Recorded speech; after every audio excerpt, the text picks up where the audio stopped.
করার কারণে আপনারা যদি এটা করতে চান তাহলে করতে পারেন। অর্থ হলো যে আপনার জন্য যা কিছু প্রয়োজন নয় এরকম কোনো কিছু আপনি করবেন না, চিন্তা করবেন না, আর মন্দ চিন্তা করবেন না। তাহলে আপনার স্মরণশক্তি বৃদ্ধি পাবে। ফলে আমি যা কিছু দেখি সেটা আমার মনে থাকে দীর্ঘদিন এবং সেই কথাগুলো আমি বলতে পারি। অনেকে অবাক হয়ে যান যে আপনার এতগুলো মনে থাকে কী করে? মূলত ওই আমলের কারণে। এই আমলটা আমি শিখেছি মিশরে গিয়ে। ইমাম শাফি রহমতুল্লাহ আলাইহির মাজার যখন আমি জিয়ারত করতে গিয়েছি তখন একদল স্কলার ছিলেন আল আজহার বিশ্ববিদ্যালয়ে, তারা এই জিনিসটি বললেন। সেটা অন্য একটা প্রসঙ্গ। এরপরে এই অভ্যাসগুলোর কারণে আমার যে ৫টি ইন্দ্রিয় আমাকে সাহায্য করে।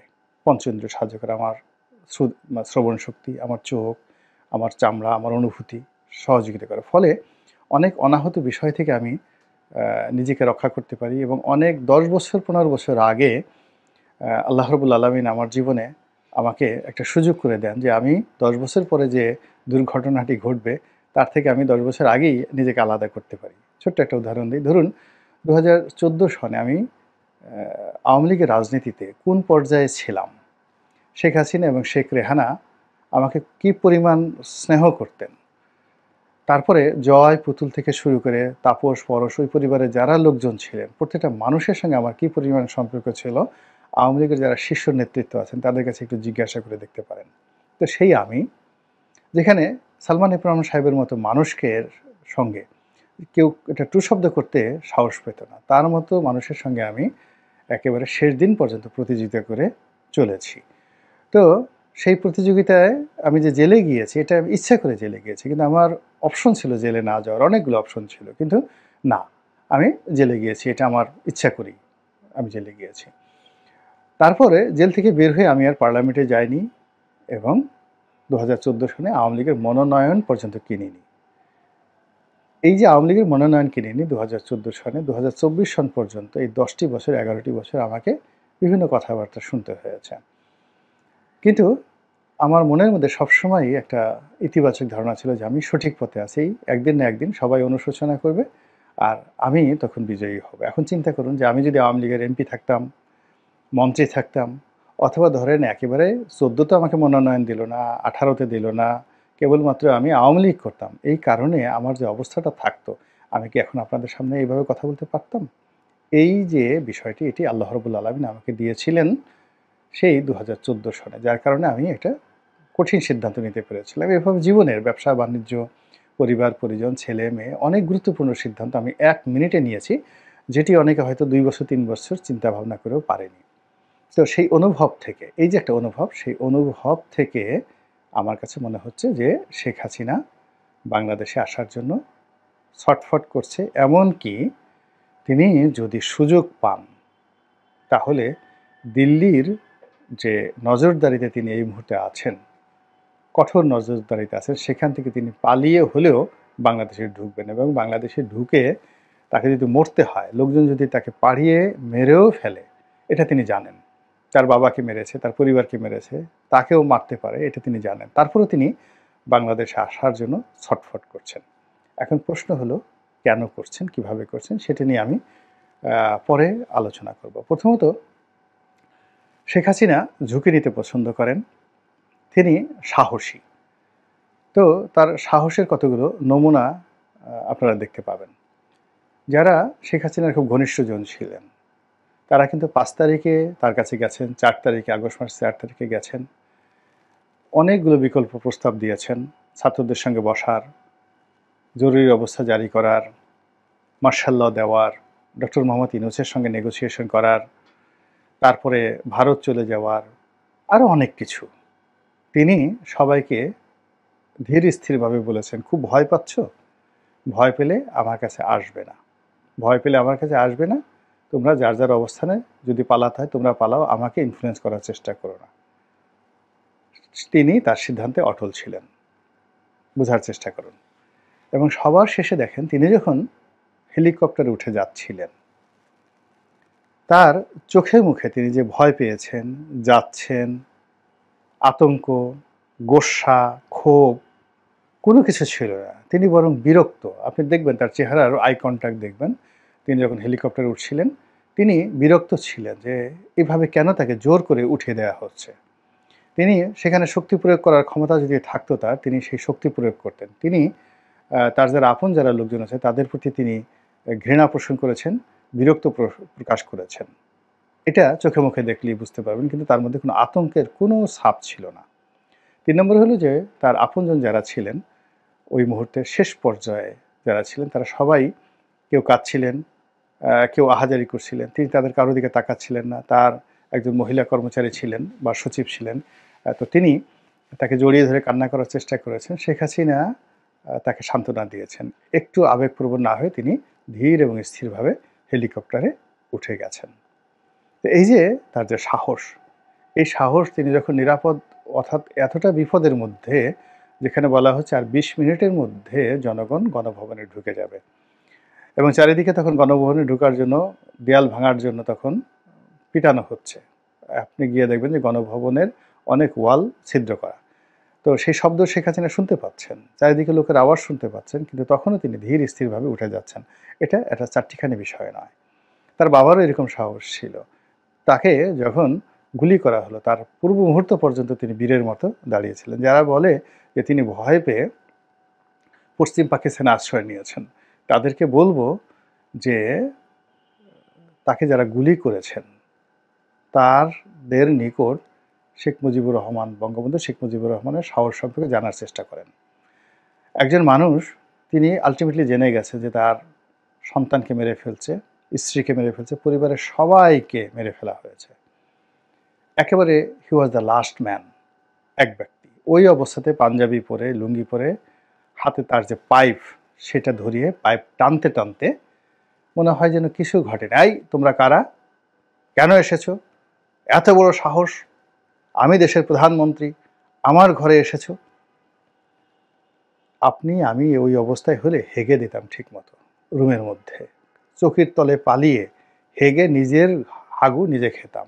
এখন বাইরে থেকে, দেশে থেকে যে সকল লোক শেখ মুজিবুর রহমানকে নিয়ে বাজে মন্তব্য করেন, তার সাহস নিয়ে, শক্তি নিয়ে, ওই লোকদেরকে যদি এরকম একটা অবস্থায় আয়না ঘরে নিয়ে চিৎ করে ফেলে দেওয়া হয়, মুহূর্তের মধ্যে দেখবেন যে পায়খানা করে দিয়েছে। তো কথা মুখ থাকলেই বলতে হয় না, বাস্তবতা হলো এরকম। এবং সেই যারা ছিলেন, মেজর মহিউদ্দিন, মেজর নূর, এই দুজন ছিলেন সেখানে। তারা অস্ত্র হাতে নিয়ে কাঁপছিলেন, খালি বলতেছেন বঙ্গবন্ধু স্যার, স্যার, স্যার, আপনি চলেন, আপনি চলেন। এবং ৫ মিনিট সময় তিনি যদি পেতেন, মুহূর্তের মধ্যে ইতিহাস অন্যরকম হতে পারত। এই সময় শেখ ফজলুল হক মনির বাসায় হত্যাকাণ্ড ঘটিয়ে সুবেদার রিসালদার মসলিউদ্দিন তিনি ওই ভবনে ঢুকছেন।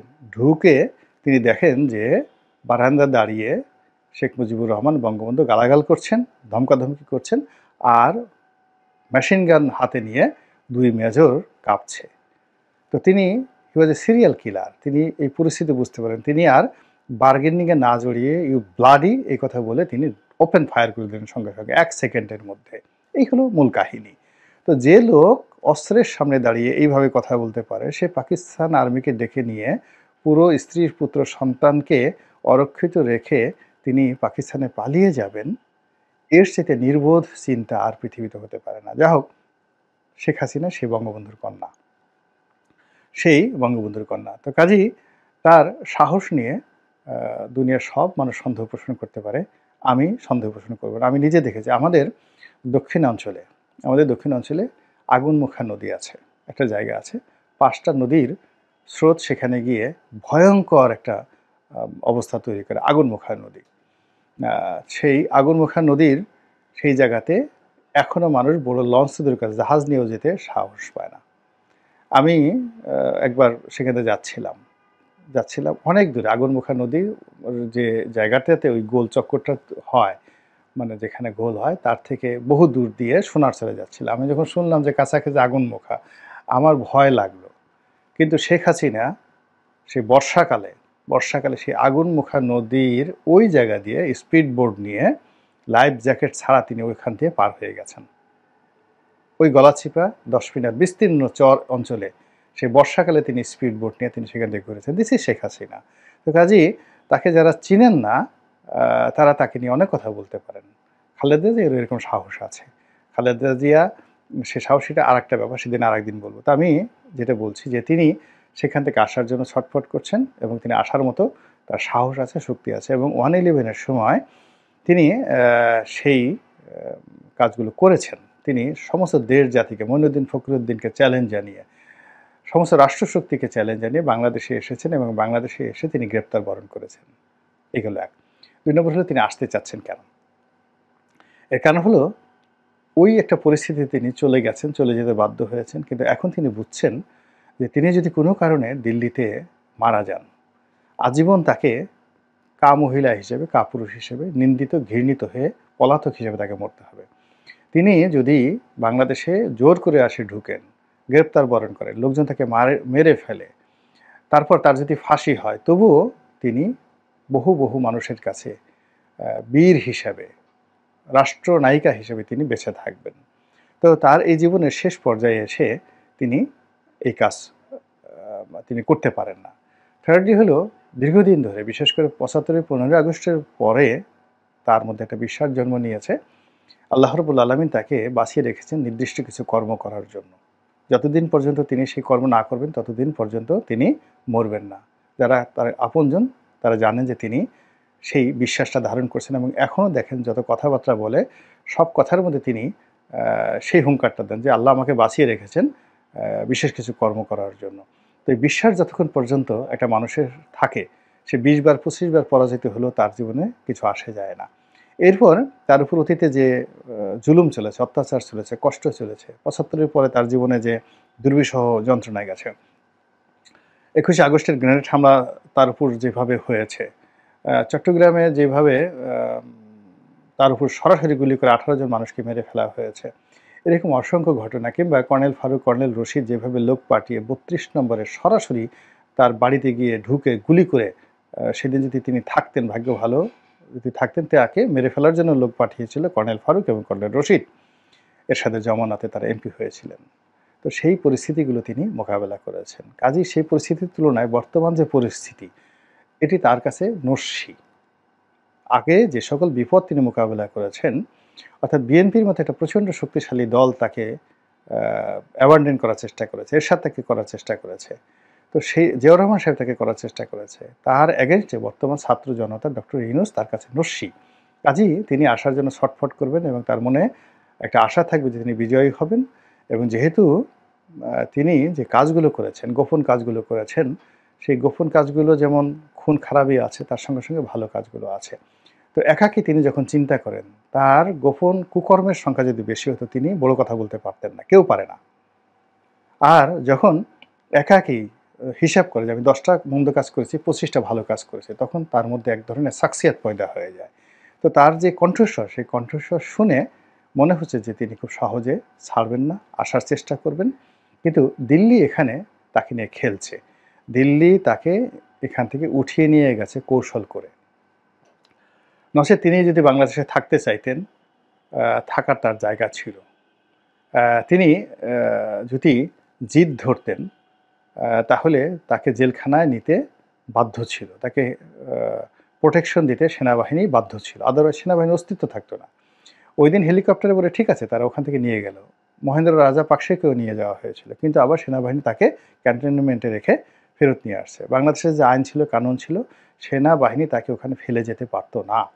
তো তাকে যে কৌশল নেওয়া হয়েছে বিদেশে, এই নেওয়ার পিছনে অনেক নাটক ছিল, অনেক কৌশল ছিল, অনেক চক্রান্ত ছিল। যে চক্রান্ত রাতারাতি তিনি একা ওই মুহূর্তে মোকাবেলা করতে পারেননি, এবং সেই চক্রান্তের অংশ হিসেবেই কিন্তু এখন তাকে হাতে রেখে দিল্লি বার্গেনিং করছে, বিএনপির সঙ্গে বার্গেনিং করছে, ডক্টর ইউনূসের সঙ্গে বার্গেনিং করছে, শেখ হাসিনার সঙ্গে বার্গেনিং করছে, আওয়ামী লীগের সঙ্গে বার্গেনিং করছে, এবং শেখ হাসিনা এই সুযোগটা দিতে চাচ্ছে না। আর তার জন্য সে প্রাণান্ত চেষ্টা করছে, ছটফট করছে বাংলাদেশে আসার জন্য। আল্লাহ ভালো জানেন, বললাম তো আগেই, একান্ত অনুভব থেকে কথাগুলো বললাম। আল্লাহ আমাদের সবাইকে হেদায়েত দান করুন এবং হেফাজত করুন। আসসালামু আলাইকুম ওয়া রাহমাতুল্লাহি ওয়া বারাকাতুহু।